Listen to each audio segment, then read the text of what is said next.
आमतौर पर देवी मंदिरों से हमेशा से ऐसी महिलाएं निकल कर आती थीं जो दूसरी चीजें करने में सक्षम थीं, जो बच्चे पैदा करने और खाना पकाने से परे है।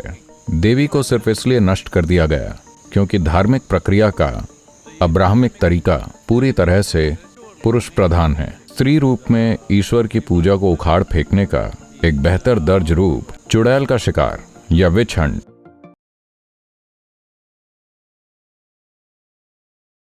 ये सच है कि देवी रूप में ईश्वर की पूजा अरब, आज के यूरोप, मध्य एशिया, इन सभी जगहों पर बहुत प्रचलित थी, लेकिन एशिया के केवल इसी हिस्से में ये अभी भी जीवित है। दूसरी जगहों पर इसे हिंसक तरीके से उखाड़ फेंका गया है। देवी को सिर्फ इसलिए नष्ट कर दिया गया क्योंकि धार्मिक प्रक्रिया का अब्राहमिक तरीका पूरी तरह से पुरुष प्रधान है। यह पूरी तरह से मर्दाना है। उसमें नारीत्व के लिए कहीं कोई जगह नहीं है। भगवान और उनका बेटा, भगवान और उनका दूत, सारे दूत आदमी हैं, कभी कोई महिला नहीं, क्योंकि वो विश्वसनीय नहीं है। वो कुछ और कह सकती हैं क्योंकि वो कुछ और भी जानती हैं। यही समस्या है। तो इस वजह से अरब में, यूरोप में, मध्य एशिया में बहुत विनाश हुआ, लेकिन पूरे भारत में एक भी ऐसा गांव नहीं है जहां देवी का मंदिर ना हो। और जब मैं सोमनाथ मंदिर गया, जिसे 17 बार नष्ट किया गया था, अफगानिस्तान के क्या कहेंगे एक सेनापति ने 17 बार उसने ये यात्रा की, जो शायद 1400-1500 किलोमीटर से ज़्यादा है। उसने ये यात्रा सिर्फ इस मंदिर को नष्ट करने के लिए की। पहली बार ऐसा हुआ, मैं समझ सकता हूँ कि क्योंकि वहाँ दौलत थी, सोना और कई चीज़ें थीं। ठीक है, उसने इसे लूटा, नष्ट किया, जला दिया और चला गया। दूसरी बार क्यों आया? शायद थोड़ी और दौलत। लेकिन उसके बाद कोई दौलत नहीं बची थी क्योंकि लोगों ने बस छोटी मोटी चीज़ें ही बनाई। लेकिन वो 17 बार इसे नष्ट करने आया। तो मैंने पूछा कि ये सब क्या है? बात ये थी कि जिन 3 देवियों की वो अरब में बात करते हैं, इस्लाम से पहले के युग में उन देवियों में से एक देवी, उनमें से एक देवी को किसी भक्त ने वहां से लाकर सोमनाथ मंदिर में स्थापित कर दिया था, शिव की पत्नी के रूप में। तो वो उस देवी को नष्ट करना चाहते थे। तो ये बंदा घोड़े पर सवार होकर 1300-1400 किलोमीटर की यात्रा 17 बार करता है उन्हें नष्ट करने के लिए। वैसे शायद स्त्री रूप में ईश्वर की पूजा को उखाड़ फेंकने का एक बेहतर दर्ज रूप आप सब ने निश्चित ही इसके बारे में सुना होगा।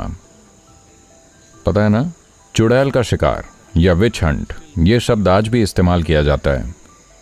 अगर किसी का अनुचित तरीके से शिकार किया जाता है तो हम उसे विच हंट कहते हैं। ये शब्द धर्म युद्धों के समय आया है।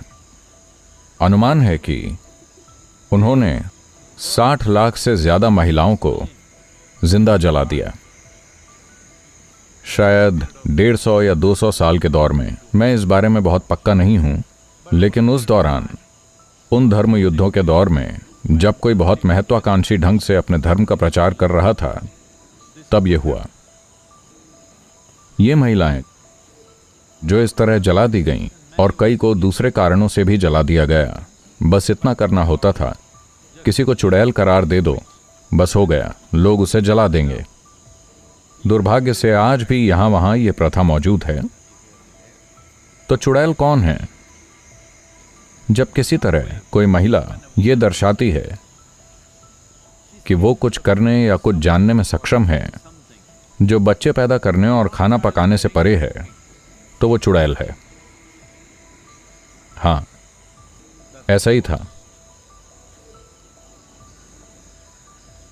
तो आमतौर पर देवी मंदिरों से हमेशा से ऐसी महिलाएं निकल कर आती थीं जो दूसरी चीजें करने में सक्षम थीं। अभी हम बैरागिनियों और देवी साधकों की एक नई संस्कृति का निर्माण कर रहे हैं। विचार ये है कि धीरे धीरे दिव्यता घूमने लगे। हो सकता है उन्हें अपना समय लग सकता है, लेकिन धीरे धीरे उसे बनाना, जिसे आप दिव्य मानते हैं, जिसे आप प्रतिष्ठित करते हैं, उसे सजीव होना चाहिए पैरों के साथ। इस दुनिया में एक स्त्री को नष्ट करना इतना महत्वपूर्ण है, यह इतना ज्यादा महत्वपूर्ण है, क्योंकि अगर आप स्त्री को सशक्त बनाते हैं, तब वो सारे मूर्खतापूर्ण कानून, सारी मूर्खतापूर्ण विचारधाराएं, स्वर्ग के नियम और जो बकवास आपने बना रखी है, वो सब ढह जाएगा। मैं उस पर नहीं जाऊंगा कि ये कैसे ढह जाएगा, लेकिन इस पर विचार करें। मान लीजिए आपने एक स्त्री को भगवान के रूप में स्वीकार कर लिया। अचानक कहीं और जाकर अच्छे से रहना खत्म हो जाएगा, क्योंकि ये स्त्री प्रकृति नहीं है, ये हमेशा पुरुष प्रकृति होती है। वो कहीं और जाना चाहता है और फिर अच्छे से रहना चाहता है। कम से कम इस देश में कहीं, या धरती के किसी दूसरे महाद्वीप में, या किसी दूसरे ग्रह, या किसी दूसरी आकाशगंगा, या किसी दूसरे आयाम में, जिसे स्वर्ग, जन्नत कहा जाता है, जो भी नाम आप इसे देना चाहें, यह आदमी का तरीका है। वो कहीं जाना चाहता है और फिर अच्छे से रहना चाहता है। उसकी समस्या यह है कि वो यहां अच्छे से नहीं रह सकता। यह एक पुरुष की बहुत बड़ी समस्या है कि वो यहां अच्छे से नहीं रह सकता। अगर आप पुरुष और स्त्री को देखें, तो आप देखेंगे कि स्त्री हमेशा बसना चाहती है, जहां भी थोड़ी सुविधा हो वहां बसना और अच्छे से रहना। आदमी पहाड़ पर चढ़कर दूसरी ओर बसना चाहता है। पहाड़ की ये वाली साइड उसके लिए ठीक नहीं है।